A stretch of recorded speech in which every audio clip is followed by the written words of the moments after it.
श्री दुर्गाय नमः। दुर्गा सप्तशती का 5वां अध्याय। देवताओं द्वारा देवी की स्तुति।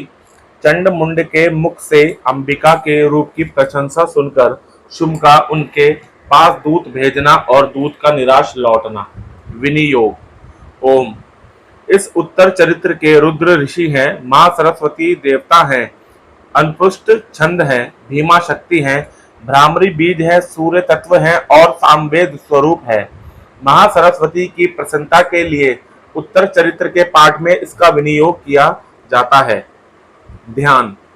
जो अपने कर कमलों में घंटा, शूल, हल, शंख, मूसल, चक्र, धनुष और बाण धारण करती हैं, शरद ऋतु के शोभा संपन्न चंद्रमा के समान जिनकी मनोहर कांति है, जो तीनों लोकों की आधारभूता और शुंभ आदि दैत्यों का नाश करने वाली हैं, तथा गौरी के शरीर से जिनका प्रकटय हुआ है, उन महासरस्वती देवी का मैं निरंतर भजन करता हूँ।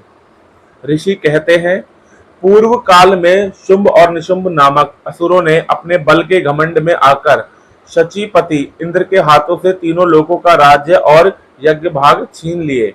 वे ही दोनों सूर्य, चंद्रमा, कुबेर, यम और वरुण के अधिकार का भी उपयोग करने लगे। वायु और अग्नि का कार्य भी वे ही करने लगे। उन दोनों ने सब देवताओं को अपमानित, राज्य भ्रष्ट, पराजित तथा अधिकारहीन करके स्वर्ग से निकाल दिया। उन दोनों महान असुरों से तिरस्कृत देवताओं ने अपराजिता देवी का स्मरण किया और सोचा, जगदम्बा ने हम लोगों को वर दिया था कि आपत्ति काल में स्मरण करने पर मैं तुम्हारी सब आपत्तियों का तत्काल नाश कर दूंगी। यह विचार कर देवता गिरिराज हिमालय पर गए और वहां भगवती विष्णु माया की स्तुति करने लगे। देवता बोले, देवी को नमस्कार है, महादेवी शिव को सर्वदा नमस्कार है, प्रकृति एवं भद्रा को प्रणाम है। हम लोग नियम पूर्वक जगदम्बा को नमस्कार करते हैं, रौद्रा को नमस्कार है, नित्या, गौरी एवं धात्री को बारंबार नमस्कार है, ज्योतिर्मयी, चंद्र रूपिणी एवं सुख स्वरूपा देवी को सतत प्रणाम है, शरणागतों का कल्याण करने वाली वृद्धि एवं सिद्धि रूपा देवी को हम बारंबार नमस्कार करते हैं, नेत्रती राक्षसों की लक्ष्मी, राजाओं की लक्ष्मी तथा श्रावणी शिव पत्नी स्वरूपा आप जगदम्बा को बार बार नमस्कार है।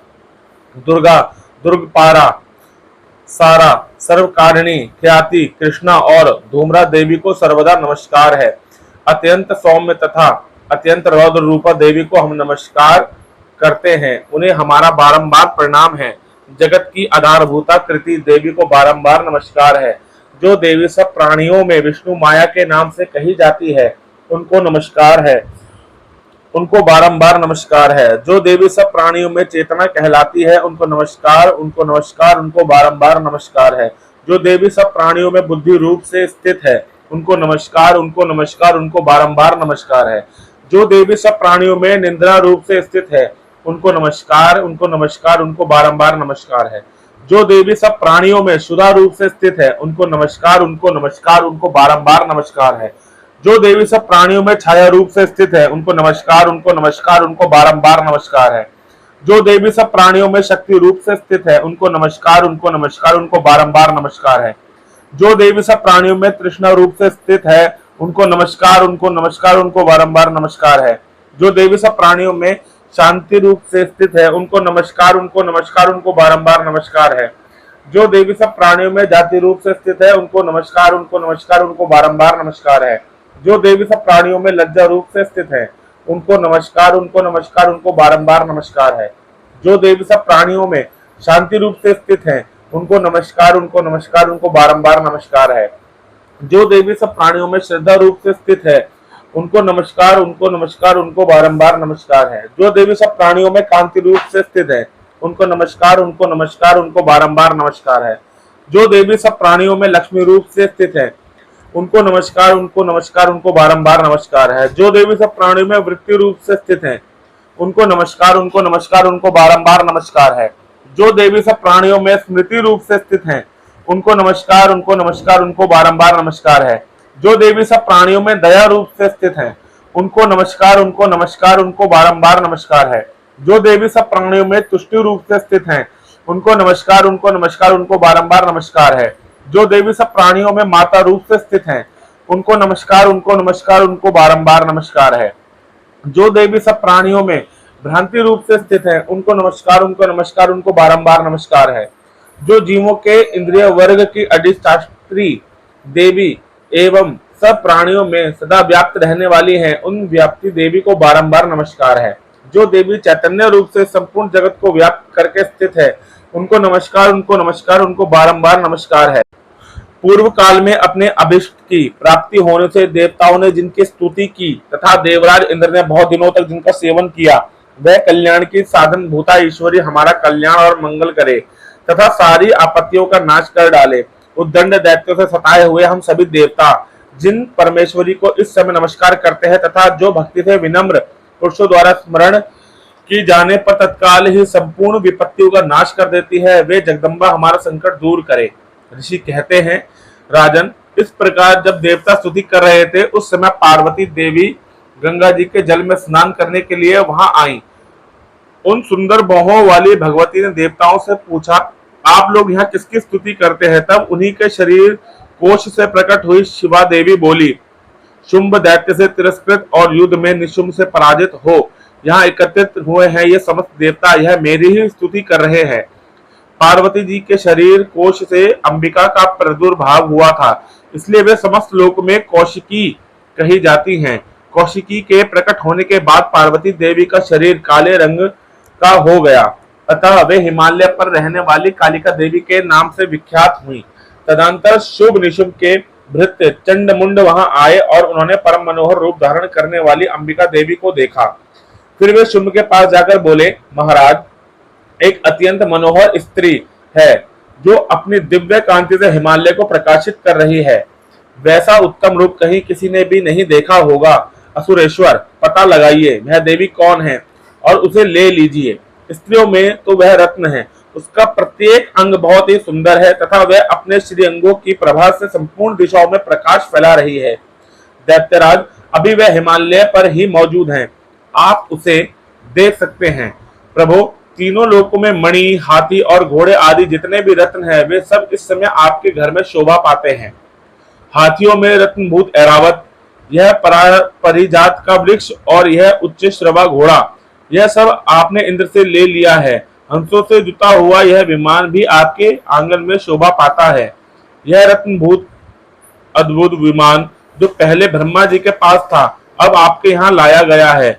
यह महापन नामक निधि आप कुबेर से छीन लाए हैं। समुद्र ने भी आपको किजलकनी नाम की माला भेंट की है, जो केसरों से सुशोभित है और जिसके कमल कभी कुम्हलाते नहीं हैं। सुवर्ण की वर्षा करने वाला वरुण का छत्र भी आपके घर में शोभा पाता है तथा यह श्रेष्ठ रथ जो पहले प्रजापति के अधिकार में था, अब आपके पास मौजूद है। दैत्येश्वर, मृत्यु की उत्क्रांतिदिता नाम वाली शक्ति भी आपने छीन ली है तथा वरुण का पाश और समुद्र में होने वाले सब प्रकार के रत्न आपके भाई निशुंभ के अधिकार में हैं। अग्नि ने भी स्वतः शुद्ध किए हुए 2 वस्त्र आपके सेवा में समर्पित किए हैं। दैत्यराज, इस प्रकार सभी रत्न आपने एकत्र कर लिए हैं। फिर जो यह स्त्रियों में रत्न रूप कल्याणमयी देवी है, इसे आप क्यों नहीं अपने अधिकार में कर लेते? ऋषि कहते हैं, चंडमुंड का यह वचन सुनकर शुंभ ने महादैत्य सुग्रीव को दूत बनाकर भेजा और कहा, तुम मेरी आज्ञा से उसके सामने ये बातें कहना और ऐसा उपाय करना जिससे प्रसन्न होकर वह शीघ्र ही यहाँ आ जाए। वह दूत पर्वत के अत्यंत रमणीय प्रदेश में जहाँ देवी मौजूद थी गया और मधुर वाणी में कोमल वचन बोला। दूत बोला, देवी, दैत्यराज शुंभ इस समय तीनों लोगों के परमेश्वर हैं। मैं उन्हीं का भेजा हुआ दूत हूँ और यहाँ तुम्हारे ही पास आया हूँ। उनकी आज्ञा सदा सब देवता एक स्वर में मानते हैं, कोई उनका उल्लंघन नहीं कर सकता। वे संपूर्ण देवताओं को परास्त कर चुके हैं। उन्होंने तुम्हारे लिए जो संदेश दिया है उसे सुनो। संपूर्ण त्रिलोकी में अधिकार में है, देवता भी मेरे आज्ञा के अधीन चलते हैं। संपूर्ण यज्ञों के भागों को मैं ही पृथक पृथक भोगता हूँ। तीनों लोकों में जितने श्रेष्ठ रत्न हैं, वे सब मेरे अधिकार में हैं। देवराज इंद्र का वाहन ऐरावत जो हाथियों में रत्न के समान है, मैंने छीन लिया है। क्षीर सागर का मंथन करने से जो अश्वरत्न उच्च श्रवा प्रकट हुआ था उसे देवताओं ने मेरे पैरों पर पड़कर समर्पित किया है। सुंदरी, उनके सिवा और भी जितने रत्नभूत पदार्थ देवताओं, गंधर्वों और नागों के पास थे वे सब मेरे ही पास आ गए हैं। देवी, हम लोग तुम्हारे संसार की स्त्रियों में रत्न मानते हैं, अतः तुम हमारे पास आ जाओ, क्योंकि रत्नों का उपभोग करने वाले हम ही हैं। चंचल कटाक्षों वाली सुंदरी, तुम मेरी या मेरे भाई महापराक्रमी निशुम्भ की सेवा में आ जाओ, क्योंकि तुम रत्न स्वरूपा हो। मेरा वरण करने से तुम्हें तुलना रहित महान ऐश्वर्य की प्राप्ति होगी। अपनी बुद्धि से यह विचार कर तुम मेरी पत्नी बन जाओ। ऋषि कहते हैं, दूत के यूं कहने पर कल्याणमयी भगवती दुर्गा देवी, जो इस जगत को धारण करती हैं, मन ही मन गंभीर भाव से मुस्कुराई और इस प्रकार बोली। देवी ने कहा, दूत, तुमने सत्य कहा है, इसमें तनिक भी मिथ्या नहीं है। शुंभ तीनों लोकों का स्वामी है और निशुंभ भी उसी के समान पराक्रमी है, किंतु इस विषय में मैंने जो प्रतिज्ञा कर ली है उसे मिथ्या कैसे करूं। मैंने अपनी अल्प बुद्धि के कारण पहले से ही जो प्रतिज्ञा कर रखी है उसे सुनो। जो मुझे संग्राम में जीत लेगा, जो मेरे अभिमान को चूर्ण कर देगा तथा संसार में जो मेरे समान बलवान होगा वही मेरा स्वामी होगा। इसलिए शुंभ अथवा महादैत्य निशुंभ स्वयं ही यहाँ पधारे और मुझे जीतकर शीघ्र ही मेरा पाणी ग्रहण कर ले। इसमें विलंब की क्या आवश्यकता है। दूत बोला, देवी, तुम घमंड में भरी हो, मेरे सामने ऐसी बातें ना करो।